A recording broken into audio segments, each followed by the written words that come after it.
This school year, we are trying something new in my homeschool. We are going to more of a trimester plan, and I'm changing how we approach different subjects. So what I've done is I've actually chosen a few subjects that we only do in the summer. So we actually do kind of our more in-depth Bible study in the reading and our Latin and some logic exercises in the summer. We also try to focus on vocabulary. So I've kind of added some of our extra subjects, some subjects that are maybe not core subjects, and I've put them into our summer. So we have about a 3-month time where we are working on just those subjects. We don't work for very long in the summer. We might spend an hour or two a day at the most, and we don't even do it every day, but we try to do some learning in the summer to kind of take some of it off of our school year because it just gets really busy during the school year, and I felt like we were just trying to cram in so many extras into our school day that the day was just getting way too long for all of us. I was not feeling like I had a break, and my kids didn't feel like they had one either. So that's kind of our summer plan. I took those subjects out of our year and I've added them to our summer. And then we have a fall plan. We do some subjects only in the fall. We do grammar in the fall, we do history, we do geography, and then we do some apologetics. Those are kind of our 4 key subjects that we do for the fall. So for our history program, instead of doing just 1 lesson a week, we do 2. So we actually we do more lessons, and we do it in a shorter time period instead of spreading it out through an entire year. And then in the spring, we change and we add in science. We do composition, so all of our writing. So instead of grammar, we are doing our composition, and then instead of the history, we have switched to science. Then we do for our extras, instead of geography, we do some government studies, and then instead of the apologetics, we do some life skills or learning about finances. So that's kind of our little extra that we do during the spring. So again, we just condense those lessons, and we sometimes do 2 a day or 2 a week, whatever we need to do to condense it into 1 semester instead of doing it for a full year. And we do have some subjects that do take us the entire year. That is math. We do math every day. We do it all school year. And then my kids sometimes do some extra math practice in the summer.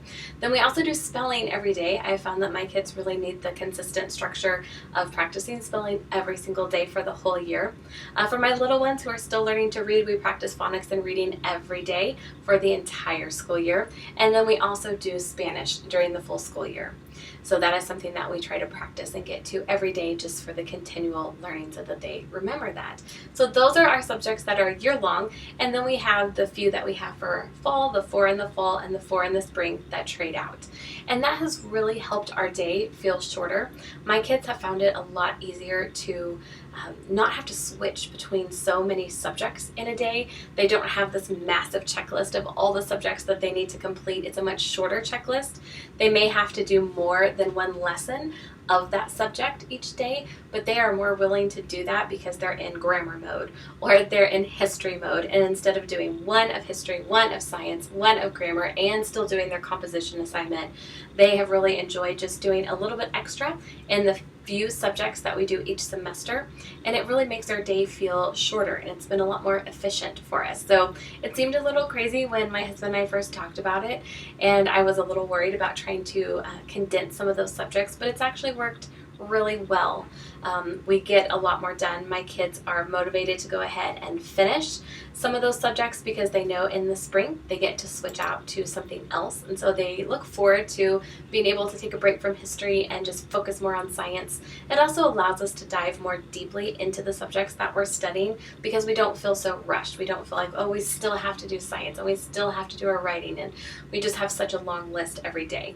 So it's been a lot easier to manage. Our checklist is so much shorter, and it just makes us all feel like we can actually get it done each day without spending too much time on school, because I do want my kids to have time to pursue their own interests, and also for my little ones to have some free playtime. I don't want to spend our entire day sitting down doing school. And then we actually do not do school in December. I have several kids with birthdays in December, and then obviously the Christmas holidays.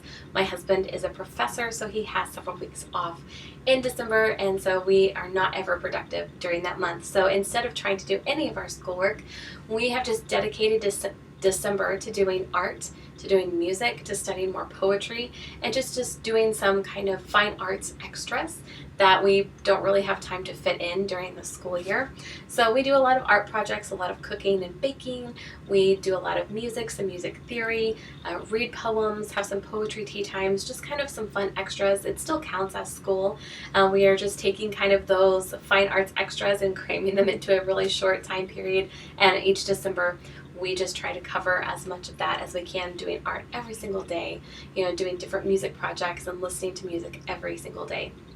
So that's been kind of a fun change. It's a really good, fun break in the middle of our year. And then in January, we transition to our spring semester, and all of our subjects change over for the 4 that we finished out in the fall, and then we have our new ones in the spring. So that has been working really well this school year. That was something new that we tried. So if you're feeling like your school day is just way too long and you're trying to fit in too many subjects, I found that for me it was really hard to teach that many subjects to all of my children and switch back and forth between all of them. So this has really simplified things.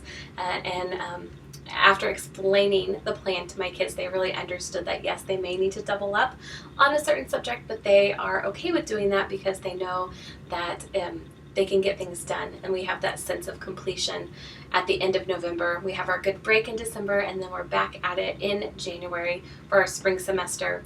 We have a little break after that. We take a few weeks off, and then we go into our summer schedule, which is a shortened version of school, but we school year round, so it's been a lot easier to stay in a routine, and we've been a lot more productive and successful. I have a lot less whining from my kids because they're just used to being in that school routine.